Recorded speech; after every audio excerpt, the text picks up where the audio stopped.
नमस्कार। आज के इस विशेष विश्लेषण में बहुत बहुत स्वागत है। आज हम प्राचीन ग्रंथों के एक ऐसे रहस्य की गहराइयों में उतरने वाले हैं जो वाकई सोचने पर मजबूर कर देता है। ये कोई आम चर्चा नहीं है, बल्कि नियति और कर्म के उन अटूट नियमों को समझने का एक बेहतरीन और रोमांचक सफर है। तो चलिए शुरू करते हैं। शुरुआत में ही एक बहुत ही गहरा सवाल सामने आता है।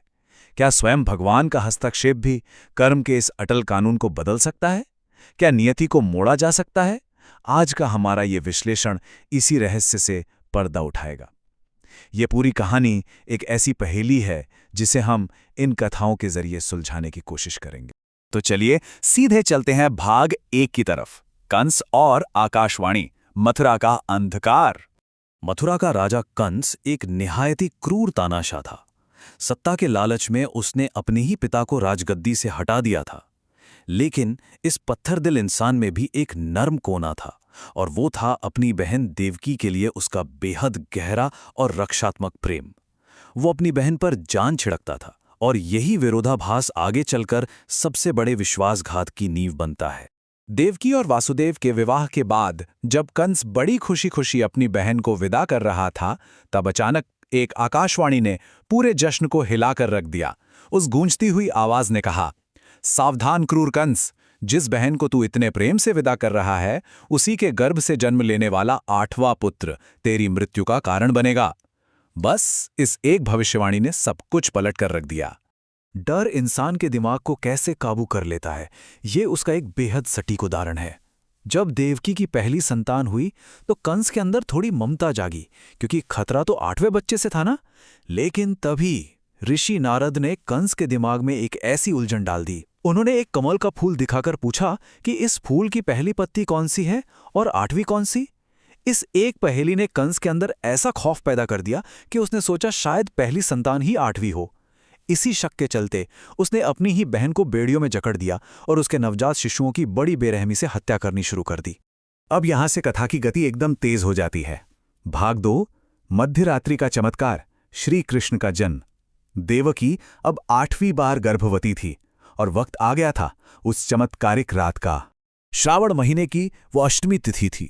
बाहर घनघोर अंधेरा, मूसलाधार बारिश और भयंकर तूफान अपनी चरम सीमा पर था।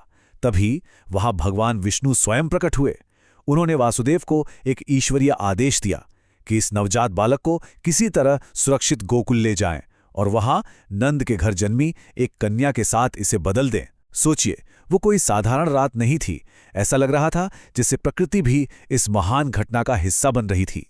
और ये बहुत ही बेहतरीन तरीके से दर्शाता है कि जब नियति को अपना काम करना होता है तो रास्ते खुद ब खुद बनने लगते हैं। एक एक करके क्रमशः चमत्कार देखिए।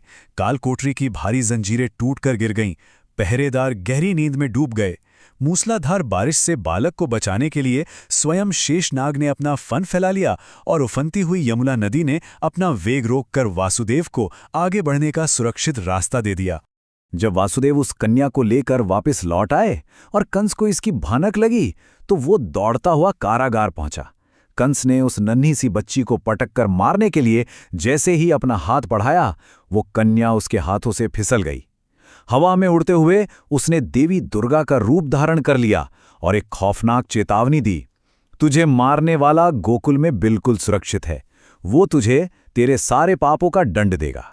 और देखते ही देखते देवी वहां से अंतर्ध्यान हो गई। चलिए अब इस विश्लेषण की गति को थोड़ा धीमा करते हैं। भाग 3, अभिशप्त चने की कथा, सुदामा का बलिदान। अब हम श्री कृष्ण के बालपन के एक ऐसे साधारण से लगने वाले किस्से की तरफ बढ़ रहे हैं जो आगे चलकर इस पूरी कहानी का आधार बनेगा। यहां दिख रहा ये अंक 5 कोई मामूली संख्या नहीं है। ये उन 5 दिनों को दर्शाता है जब एक अत्यंत गरीब और लाचार महिला बिना अन्न जल के भूखी प्यासी रही थी। 5 दिन बाद किसी तरह उसे भिक्षा में थोड़े से चने मिले।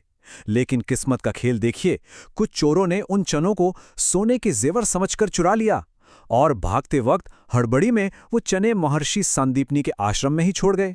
उस लाचार भूखी महिला के टूटे हुए दिल से एक बेहद भयंकर श्राप निकला कि जो कोई भी इन चुराए गए चनों को खाएगा वो जीवन भर के लिए घोर दरिद्रता यानी गरीबी का शिकार हो जाएगा। इस श्राप की गहराई को समझना वाकई बहुत जरूरी है। खैर, सबसे बड़ी विडंबना ये हुई कि गुरु माता को इस श्राप के बारे में कुछ भी नहीं पता था और उन्होंने वही अभिशप्त चने श्री कृष्ण और उनके मित्र सुदामा को जंगल में लकड़ियां काटने जाते वक्त रास्ते में खाने के लिए दे दिए।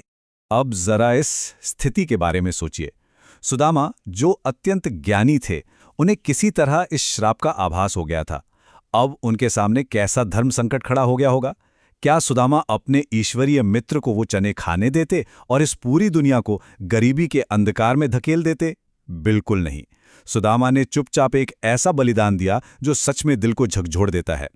उन्होंने कृष्ण से झूठ कहा कि उन्हें भूख नहीं है और खुद अकेले ही वो सारे श्रापित चने खा गए ताकि उनका मित्र और ये संसार दोनों दरिद्रता से बच सकें। वक्त कभी एक जैसा नहीं रहता। भाग 4, द्वारका की यात्रा, सच्ची मित्रता। बचपन के उन दिनों से अब हम उनके वयस्क जीवन में प्रवेश करते हैं, जहां इन दोनों दोस्तों की परिस्थितियां पूरी तरह बदल चुकी हैं। यहाँ सबसे दिलचस्प बात जो ध्यान देने वाली है वो ये है कि इन दोनों दोस्तों के जीवन का आपस में अंतर कितना बड़ा है। एक तरफ है भगवान श्री कृष्ण, जो द्वारका के सर्वपूजनीय और बेहद समृद्ध राजा बन चुके हैं, और दूसरी तरफ है सुदामा, जो उसी बचपन के श्राप के कारण ऐसी भयंकर गरीबी में जी रहे हैं कि उनके पास अपने बच्चों का पेट भरने तक के लिए अन्न नहीं है।